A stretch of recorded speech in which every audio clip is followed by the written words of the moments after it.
this moment to say thank you to each and every one of you guys for being here on this podcast show, The Come Up Top of Your Game. I am not going to take full credit for this podcast show today. I want to say thank you to Tony Clark, who is not able to be with us today. And last but least, I would like to say thank you to Michael Van Tool for volunteering and stepping up and being the host of this show. Michael also helped out with the legacy of the Come Up Top of Your Game. So I want to take this moment to really tell Mike, I really appreciate him for being the partner that he is in this Come Up Top of Your Game show. And Art and Ed and Calvin, I appreciate you guys coming on to share your stories and to help our young people develop and become young men. So bringing on, next I'm going to turn this mic over to Mike Van Tool, and Mike is going to take the stage while I'll be out. So peace out, gentlemen. Great. Thank you so much, Carmen. And thank you for allowing me to be co-host of the Come Up Top of Your Game. And thanks for letting us do this important show about manning up and taking responsibility for your life, your family, and you. And especially directed at young African-American men. So thank you so much again, Carmen, and for turning this show over to us on this really important issue in our community. And so here go our panelists. Mr. Calvin Mann, a native Detroiter, has entered the movement to help others, including youths, as early as the 80s. Basketball coach, facilitator, talk show host, mentor, visionary, author, community activist, father of four, and founder of Encourage Me, I'm Young, the nonprofit. Calvin Mann, thank you so much for joining us on this panel. Thanks for having me. Absolutely.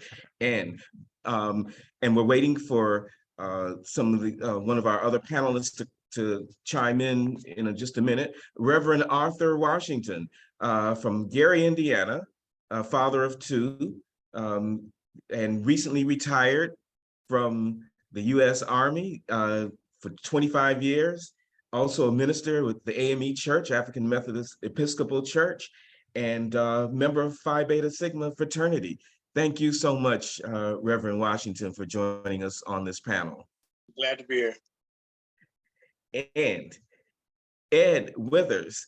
Ed currently works in education as a middle school special education teacher, been in education for the past 14 years, also a coach, volunteer in the community, and a member of Groove Phi Groove, which I am, my application is in process there, I understand, and also a father, dad of two kids.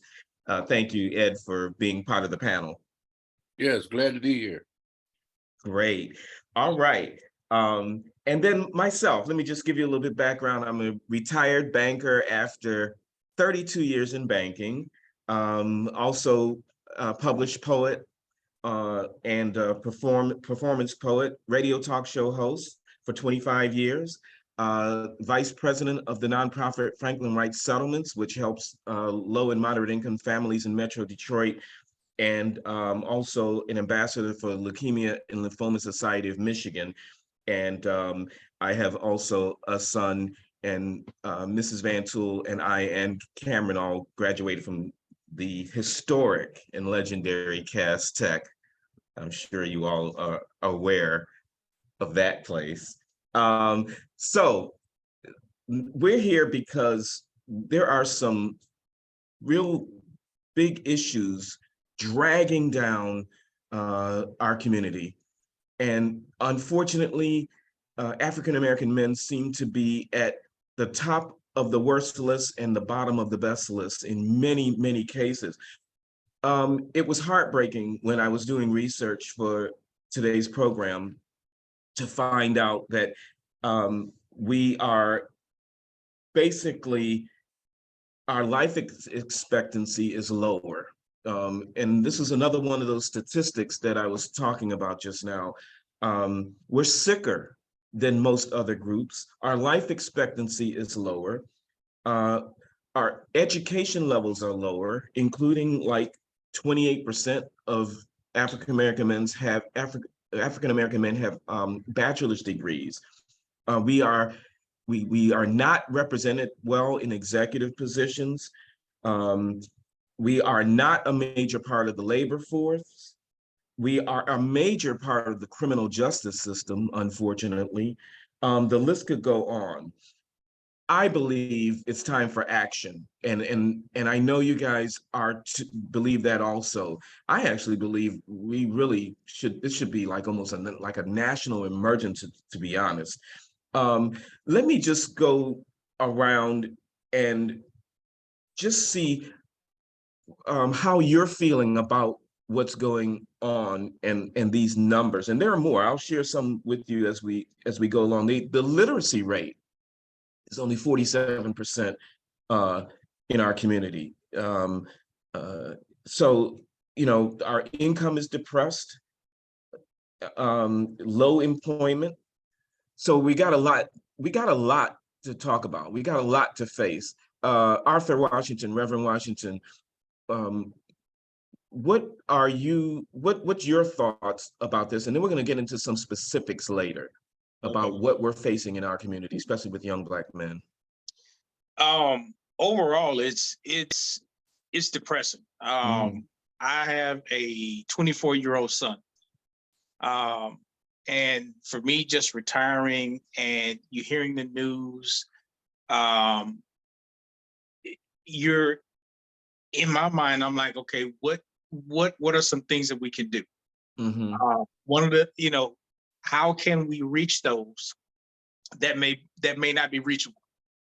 And then one of the things that we're looking at is part of the problem is fathers not being around.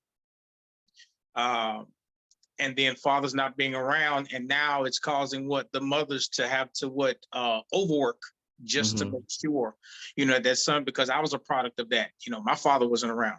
My mom worked, 2 or 3 jobs to make sure, that, I had a, good opportunity. But, even with that, we don't know exactly what all of our, young men may be going through. How did you make it? By the grace of God. I'll put it that way. And then plus a community, because the odds for me coming from Gary, one was that I was told I would never amount to anything. My mother would always have to take care of me. I should have been aborted. I should have been aborted when she became pregnant. And that, I just absolutely would, never be anything.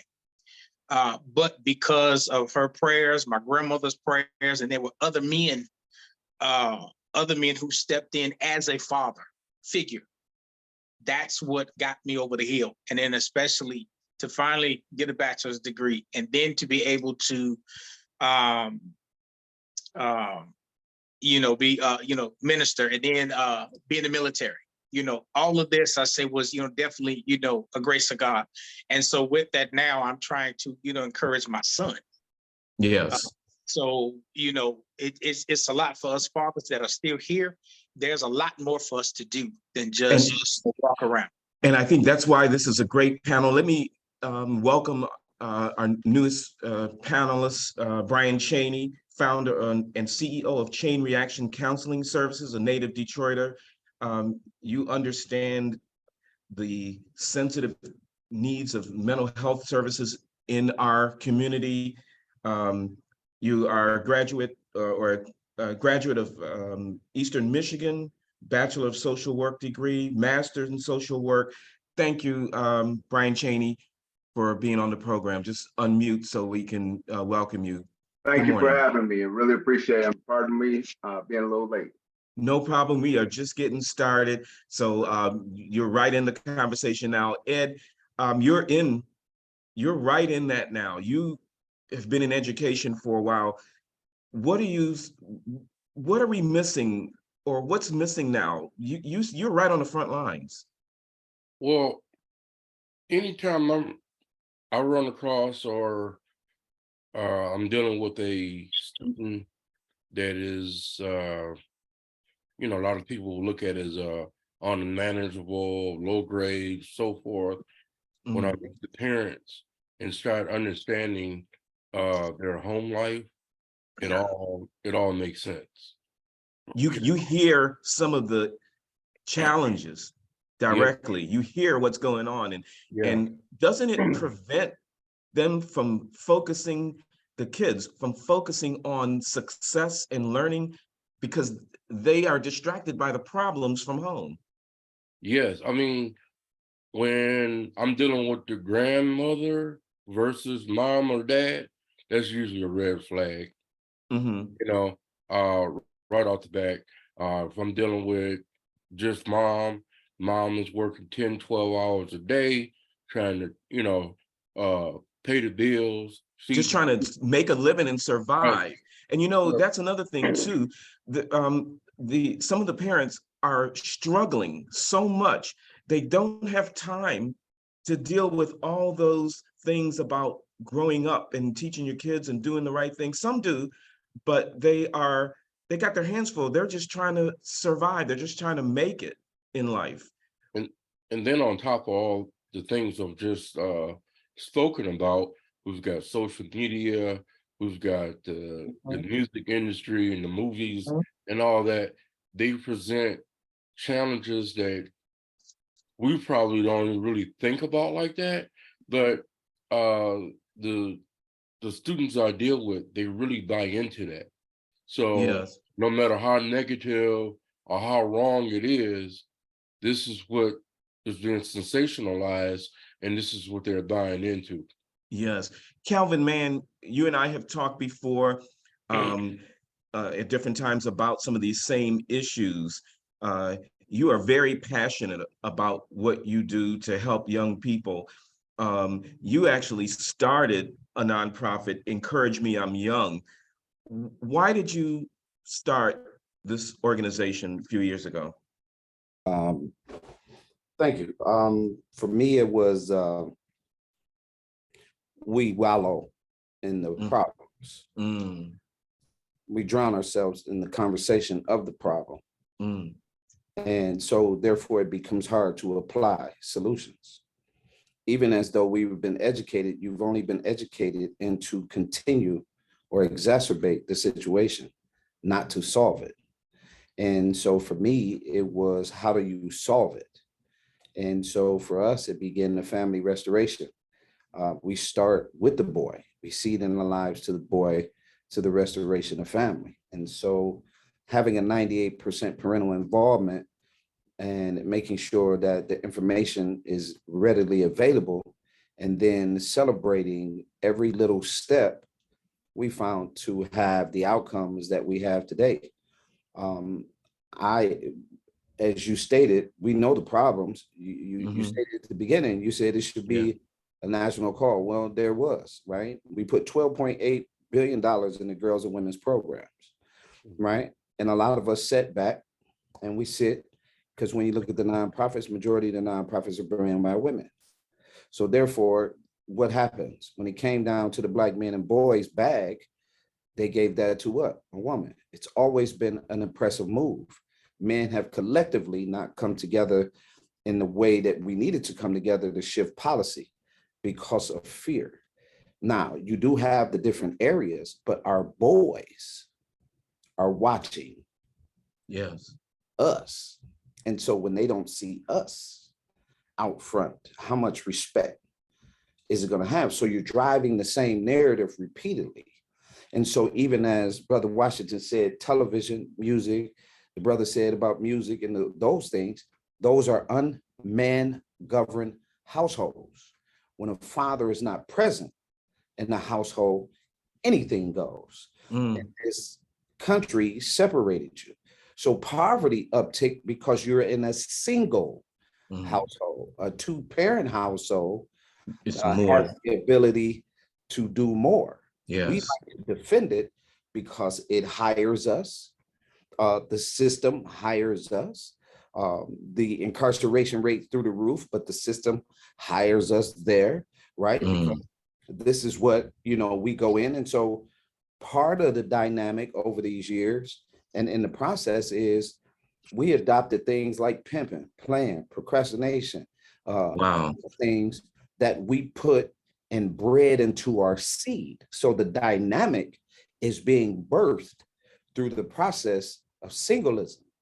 So when I walk into a home, like the brother said, as soon as he sees the grandmother, it's a red flag. Well, back in my day, when you saw the grandmother, it wasn't a red flag because everybody was at work.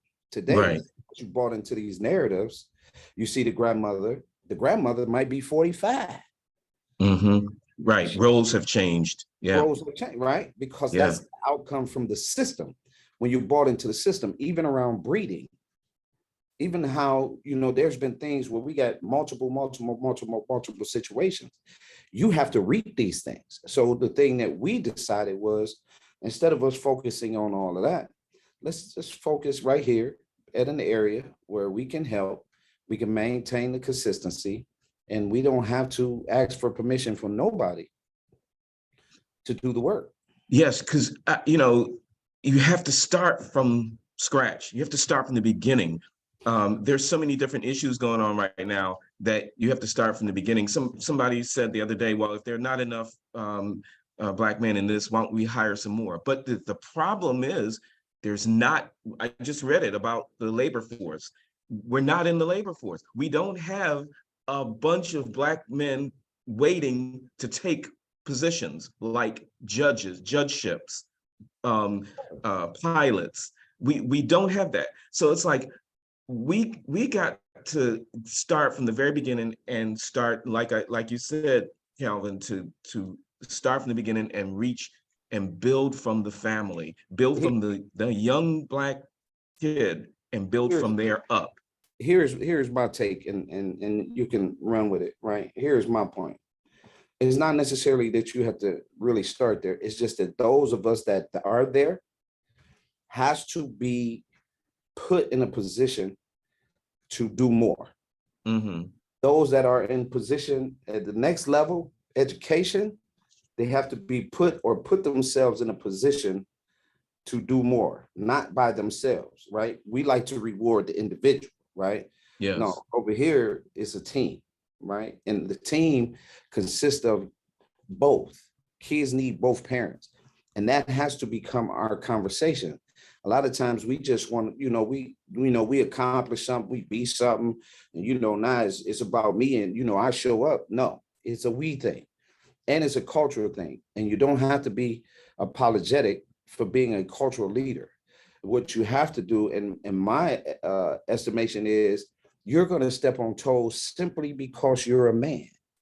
You see? Yes. Simply because I'm a man in an authoritative position, when I walk in, I'm stepping on toes automatically because everything has been conditioned against me. So if I know what I know, I rise above that and continue to go. You're right. And I want to talk to Brian Cheney about this too. Calvin, you've dealt with suicide prevention. Mental health is a big issue now.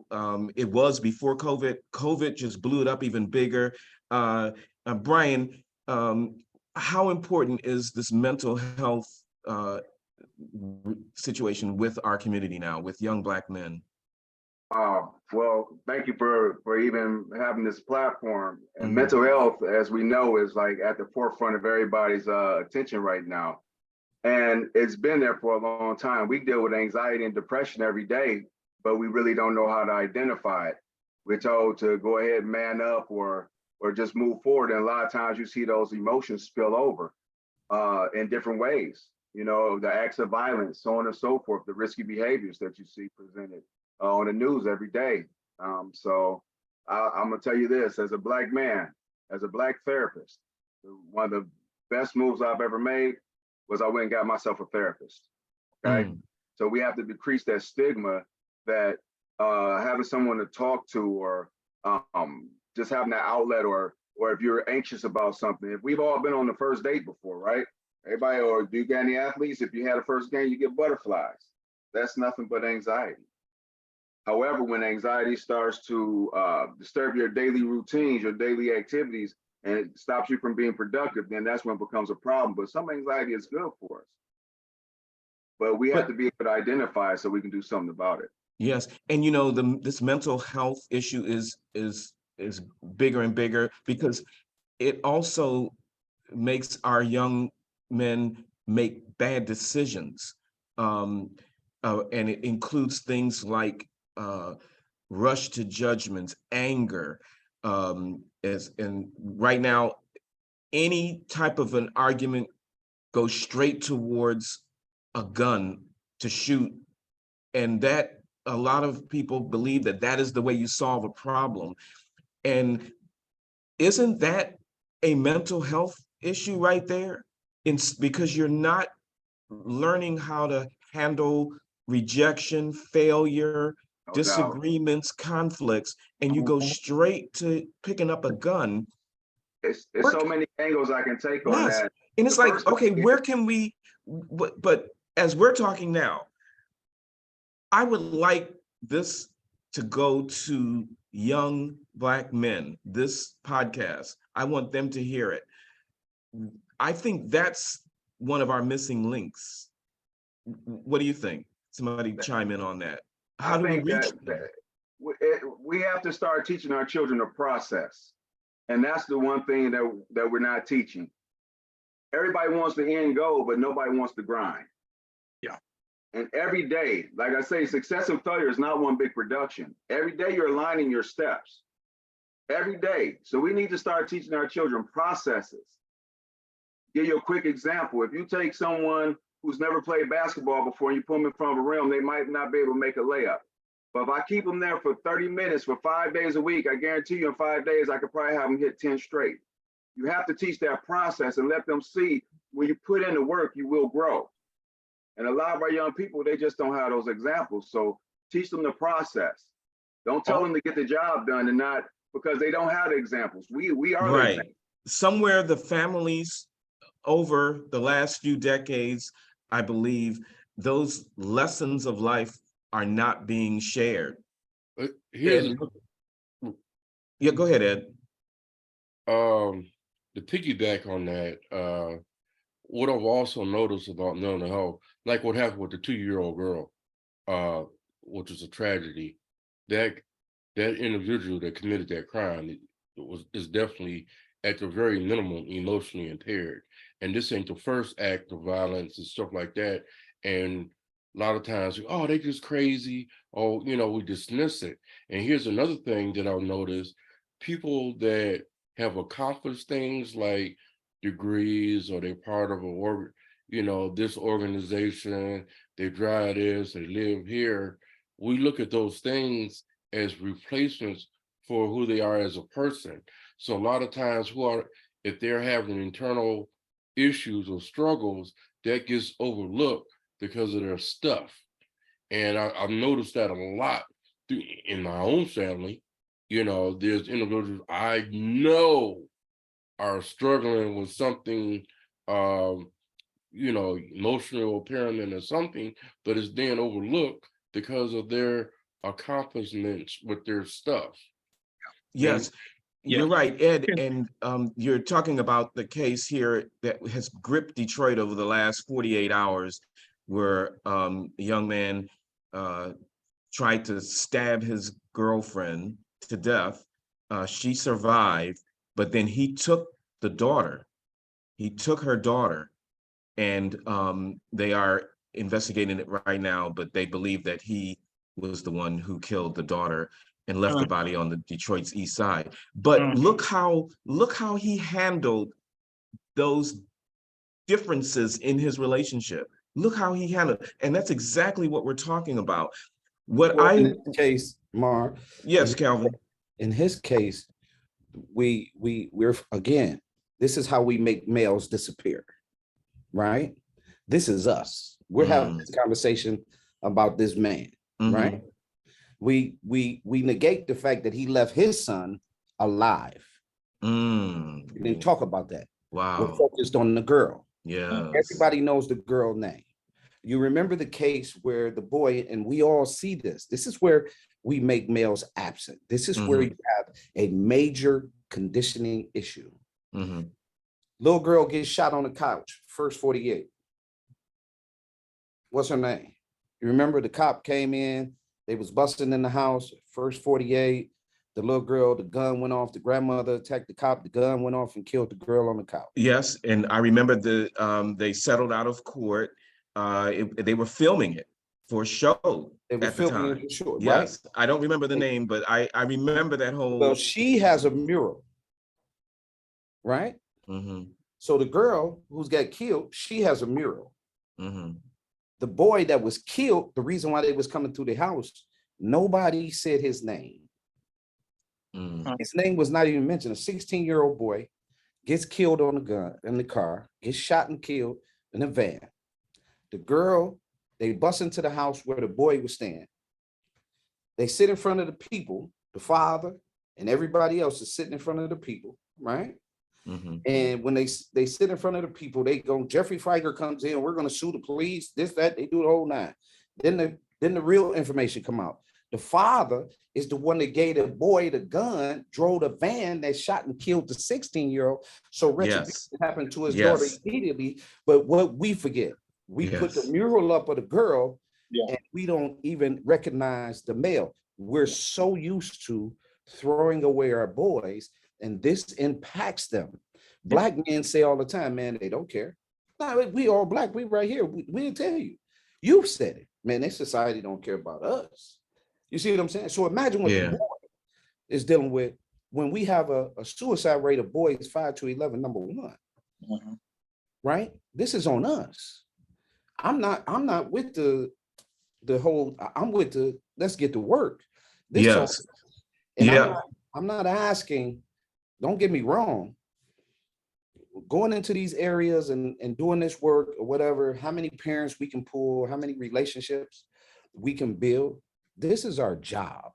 Yes. Our Yes. job as black males is black boys. Yeah. Yes. Art, you were going to say something? Yeah. If I can add, just like I said, me coming out of the military, but there were situations where me being in a particular leadership position, I would notice my soldiers.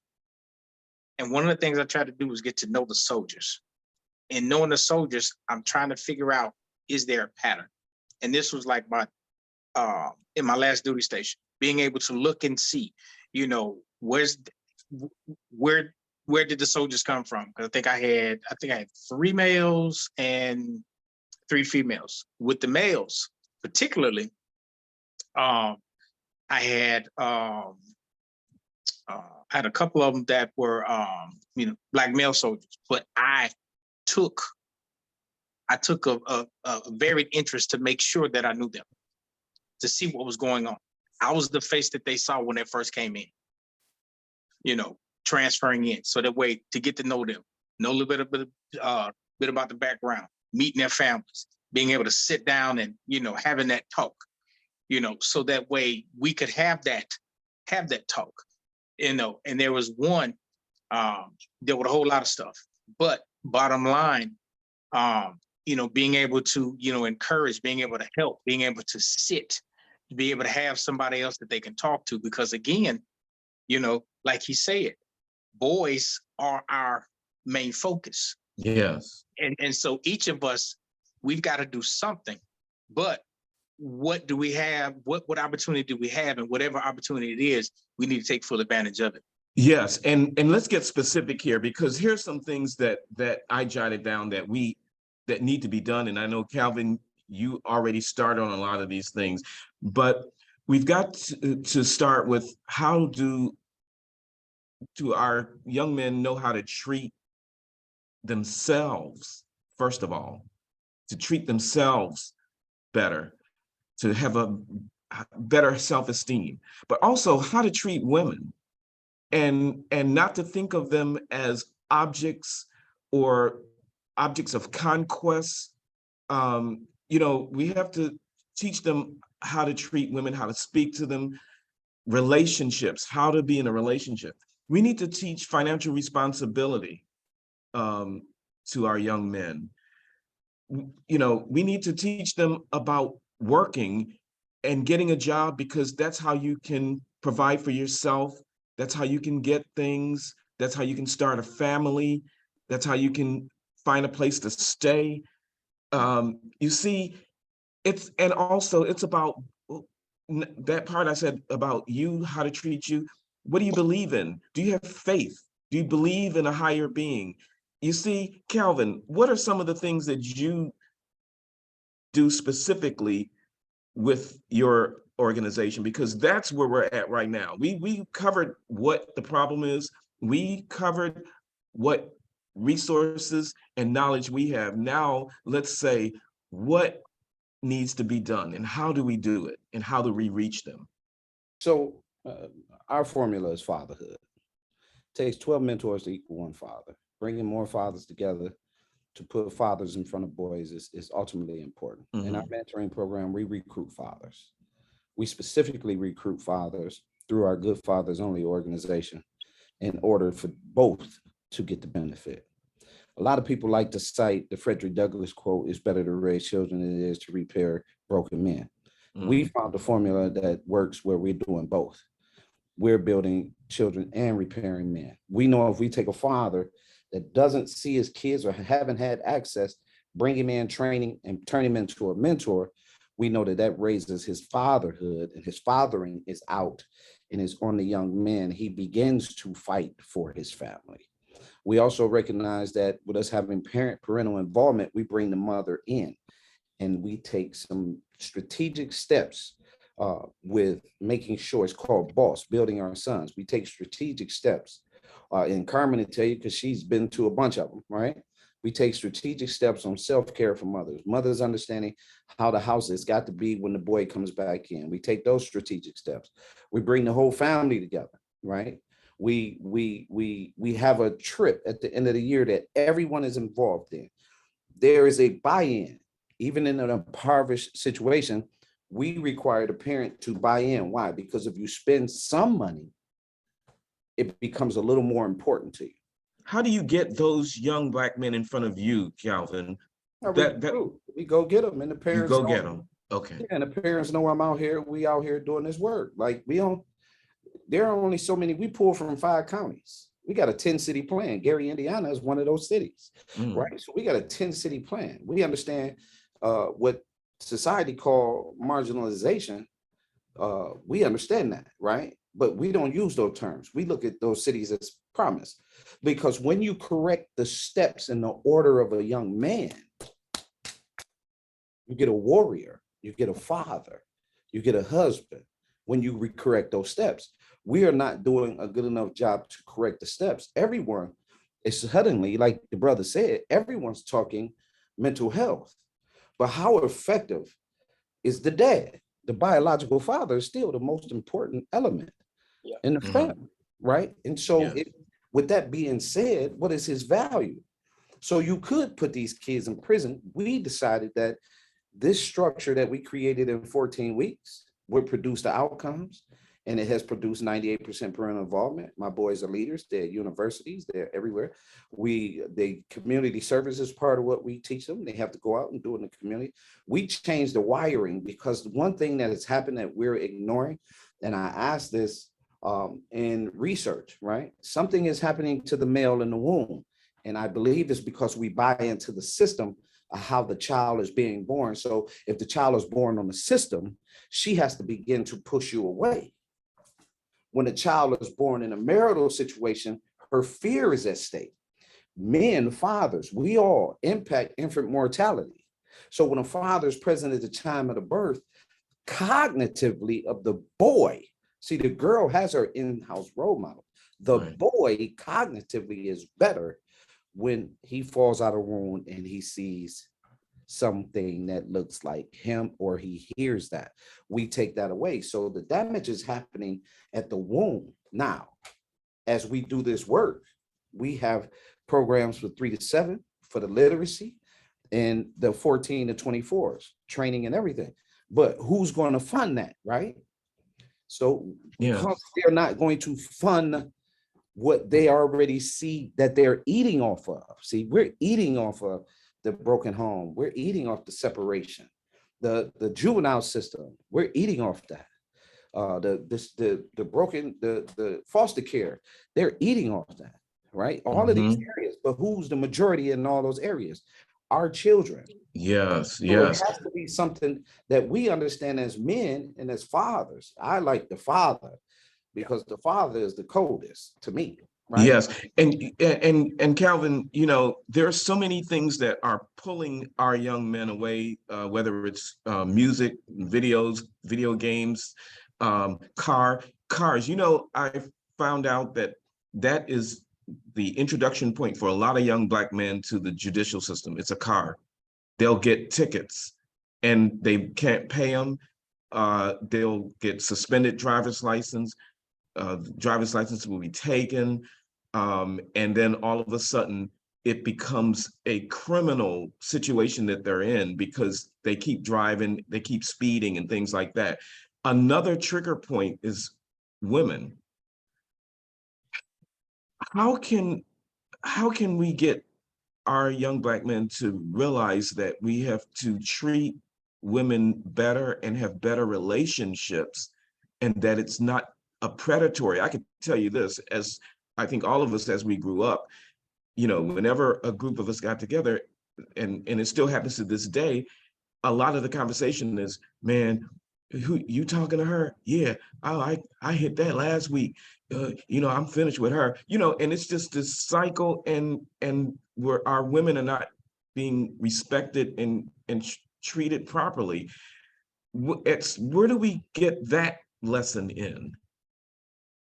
What So about? Let me give Brian a yeah, chance. Where do we get that conversation in, Brian, about treating our women better, even mothers and daughters and girlfriends and wives? Every opportunity we can. And again, we're the example. And studies showing us that social media, you know, with people, with our young watching this social media, is causing a lot of anxiety, it's causing a lot of depression, but it's also causing some of these acts because they think this is okay. One Yeah. of my most extreme cases, I have a guy who watches Walmart fights. So he's afraid to be in public now. His safe haven is being in his room at his computer. In his room at his computer. He's afraid to go to school. He's afraid if anybody approaches him. And it's because of what he's watched on social media. So that's how it That's affects us in the real world. That's the Now, extreme. That's isn't one of that my most something? extreme cases. Yes, yes. And it is a sad case because the young man is very intelligent, 19 years old, very intelligent. But he's afraid of the world because of what he's seen on social media. Yeah, Ed, go ahead. Also, we got to recognize this. I want to make a statement first. When I lived in Virginia, I lived near Norfolk State, and there was a liquor store right across the street from the campus, and they realized that it was a lot of the students was going over there buying liquor, even when they was underage, and the alcohol was causing a lot of problems on campus. So they ended up closing that liquor store down. Why am I saying this? Well, in Detroit, and the city I live in, which is Inkster, not too far from Detroit, you got churches on every corner. But right across the street, you got a liquor store. So Yes, many of them, so tons of them. those that are straddling the fence of, do I go, get my soul fulfilled, talk to God or a higher being, or do I go across the street over here and and satisfy his flesh by getting his alcohol? It's a struggle. We got to shut these liquor. Why do we need liquor stores on every corner? Why do we need clubs everywhere? We're supposed to be in a recession. I ride through the city of Detroit on the weekend. They parked all on the grass at the club and all that. Why? The alcohol. You take the alcohol away, a lot of these clubs won't even be there. So we have to start cleaning up our communities.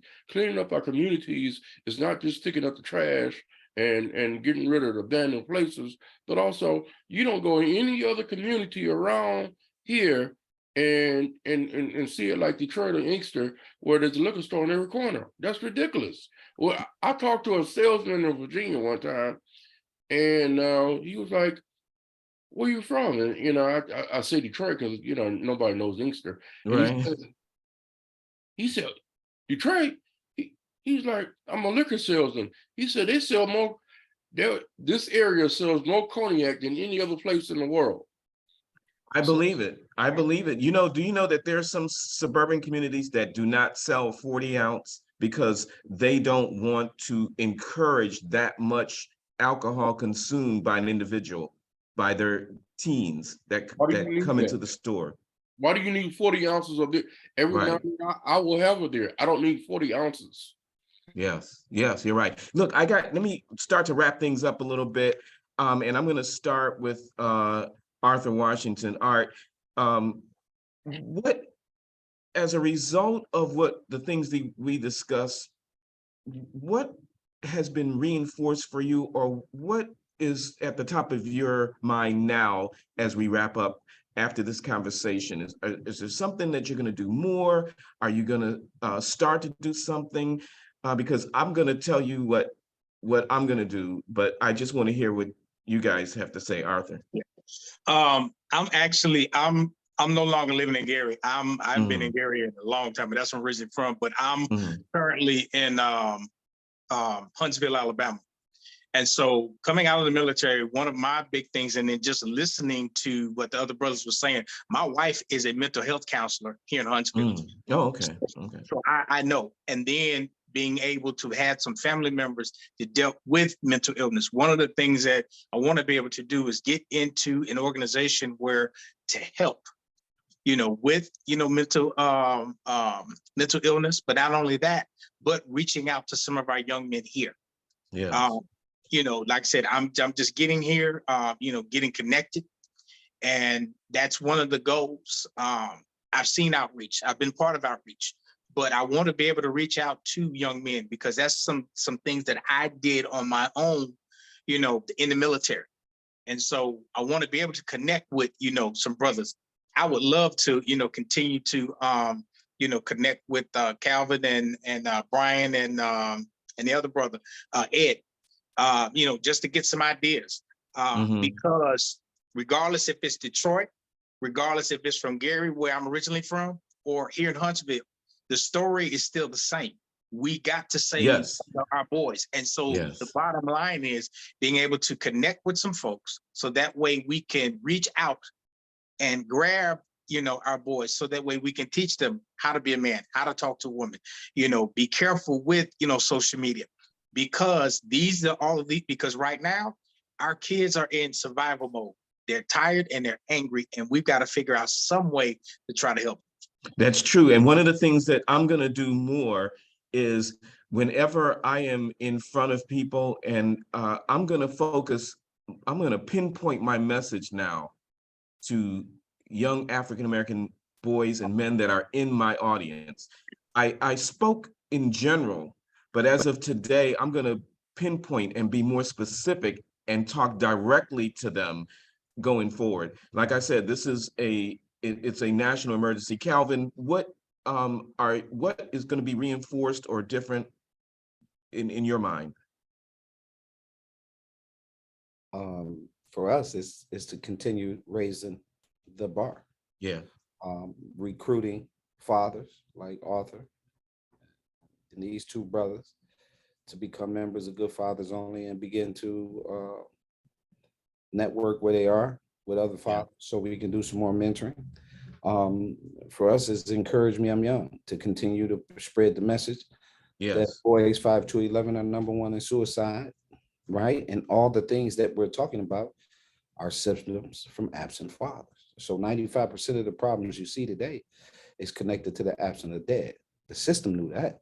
So they eat. For me, it's to continue to move the needle, right? Because if you got big brothers, big sisters, black boy is the last one selected on the list. Boys is second to last from being selected on the list. So it gives us an opportunity to make steps into an area that is needed. If you can just grab one boy, as I tell the fathers, if you stand out on a porch and you govern as far as you can see right and as far as you can see left, you can make a difference, especially if it's another father on the block or the whole nine. For us, it's about us continuing our work. Huntsville, how far is Huntsville from Birmingham? Because we got an address in Birmingham that we have already began to try to reach out to the resources in Birmingham, Alabama, because the boys there in the housing there and the poverty there is astronomical. Yeah, I'm about an hour, 45 minutes to about an hour. Because matter of fact, the church I pastor is on the way to Birmingham, and my parents stay in Birmingham, so I frequent Birmingham a lot. So I'll definitely make sure I get in contact with you, so that way I can reach out to them as well. And Calvin, you are doing exactly what has to be done by committing yourself to your nonprofit. Exactly what needs to be done. Ed, what are you going to do differently, or what is high on your priority list now after we've had this conversation today? Well, currently I also coach football. Mm-hmm. I'm out here with my fraternal organization and stuff like that, helping to develop these young men and show them the alternatives. There's a better way to do things, to live your life, and why. You give them the why. And so my focus is on leadership, because you got to lead them in the right direction. Absolutely. And I go back to the Million Man March. The leader was the Minister Farrakhan. He had all those men down there, and I never heard. I went to the second one. I wasn't at the first one. I regret that. I didn't. As far as my eyes could see, I could see brothers. I didn't see one fight. I didn't see nobody cursing nobody out. So to me, that goes back to the leadership. Yeah. It goes back to the leadership. We had, the leadership will help change the narrative. It's not about drinking and hanging out on the corner with your homeboys, talking in street lingo, and going to the club. It's not about that. So we have to show them something differently, and that's on the leadership. And I agree with the young brother that says recruiting. What's his name? Calvin. He talks about fathers and stuff like that. We got to show them, because a lot of times they didn't have an example in their life. Right. That's true. And that's why we're here. And that's what we've got to do. So we've got our mission. Brian Chaney, what is something that you're going to do different, or you're going to add, or is high on your mind as a priority today? Well, first of all, I got a lot of firepower just sitting here with you guys. So I appreciate all the gems that you guys drop. Yeah. But just like, what's your why? And Mr. Man, you kicked a lot of good things, but in my mind, we're all coaches. As fathers, as men, we're all coaches. We're examples. So and if you watch a team, they respond to their coaches. They're example of their coaches. And if you know what I know, a coach impacts more lives in one season than the average human does in a lifetime. So what are we teaching them? And we know that the biggest area of growth in a child's brain is from 0 to 3 and 3 to 6. By 7 is pretty much done. So if you're telling that young person that they're nothing, they're just like their father, so on and so forth, these are the demons that they're going to chase the rest of their life. ACE scores show us that. However, my thing is, every opportunity that we get, you tell these young kings, Grand Rising, you're beautiful, you're wonderful, you're awesome, and you give them all these positive examples of what their life could be, so that they can believe. The magic is in believing. And if they don't see it, and if everything around them is downtrodden, then that's what they think it's all about. Yeah. So we have to breathe this into them, especially before they're 7 years old. As much as possible before they're 7 years old is very important. That is so much. It's hope. It's hope that we have to give them too. Real work, but we also have to give them hope. Man, this was, somebody said that we should do this again. And I definitely want to do this again. It's almost like, and we could have gone into more detail if we had more time, but we know this is in the middle. You guys are all working men. I think we all have sons. All of us here have sons. And I think that's one of the key points in this. But I just want to go around and thank everybody. Brian Chaney, thank you so much, a mental health specialist, for contributing to the panel. And I feel good that we had this conversation and we had some answers. We have answers, and we can, I wish that we can bring this back again. Calvin Mann, thank you so much. Founder of Encourage Me, I'm Young. You're already doing this on a daily basis, 24/7. Thank you so much. Reverend Arthur Washington recently retired from U.S. Army. Thank you so much Thank you. for being on the panel. This panel, we're keeping this panel. Big Ed Withers. Yes, Thank you sir. so much. You're on the front line too in education, and we appreciate your input. My name is Michael Van Tool. Thank you all so much for being on this panel, manning up, but specifically to have a more effective, successful you, to have a more successful life, productive citizens, and for your families. That's what we're talking about. Sometimes people think about what's manning up mean. That's what it means. It means to improve and lift up yourself, your family, and your life. That's what it's all about. God bless you. Thank you, guys. Thanks, gentlemen. I thank Carmen for giving us this opportunity. And we're going to do this again. God bless you all. Thank you. God bless you. Okay. God bless you. You guys